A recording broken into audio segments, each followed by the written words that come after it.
Hi, it's Between Innings at the Giants game, and so I thought I would talk to you a little bit about your concrete/textual evidence that you're using to prove your themes. Some of the pieces of evidence that you're using are really not pieces of evidence. They are passages from the story, but they're not really proving anything. And many times they're telling me things.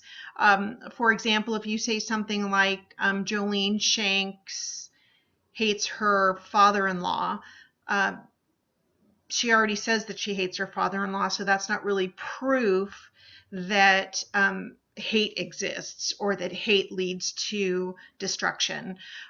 What you need to do is find pieces of evidence that show your theme. So what I'm going to do right now, if I were in class right now and you were in a classroom right now, I would be standing on a desk acting this out, but I really can't do that right now. What I can do is try and use my face the best I can to reveal 4 different themes or emotions for you, and then you're going to try and figure out what they are. Okay, so the first one, here we go. Take a look at my face.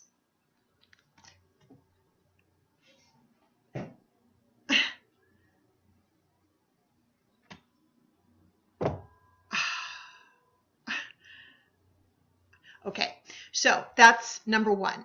So in my mind, I don't know what you're thinking that revealed. I'm thinking that it revealed confusion. So what did you see on my face that showed confusion? So if what I just did right now were a piece of concrete evidence or textual evidence to prove confusion, how would you analyze it? You would say something like, when Roxanne rolls her eyes and breathes deeply and then her shoulders fall, that shows frustration or that shows confusion because, and then you would go on and on and on. Okay, here's a second example of the kind of concrete evidence that you want.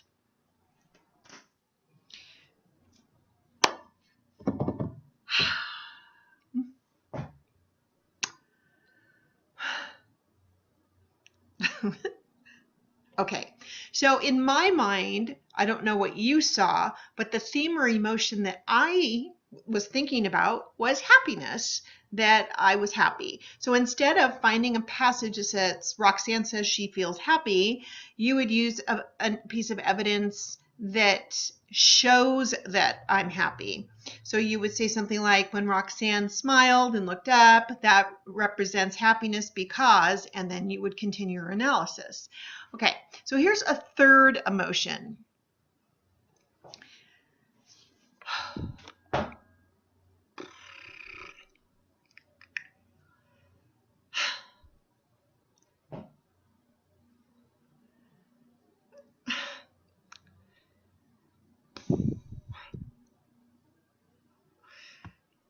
Okay, so there's two different emotions that I had in mind when I did that. One of them was frustration, and the other one was irritation.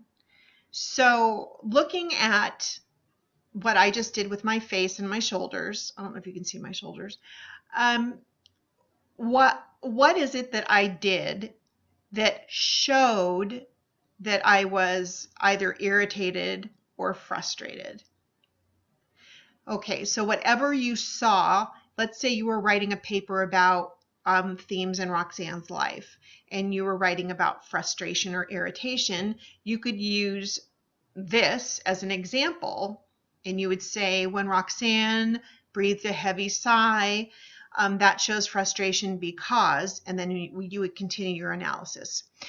In other words, what I just acted out for you are the kinds of concrete evidence that you need from a novel or any piece of art to prove your theme. So review the pieces of evidence that you think are evidence, because some of you have passages in your mini outlines, but they're not really pieces of evidence that prove your theme. Make sure you define your theme and you know exactly what you're trying to prove.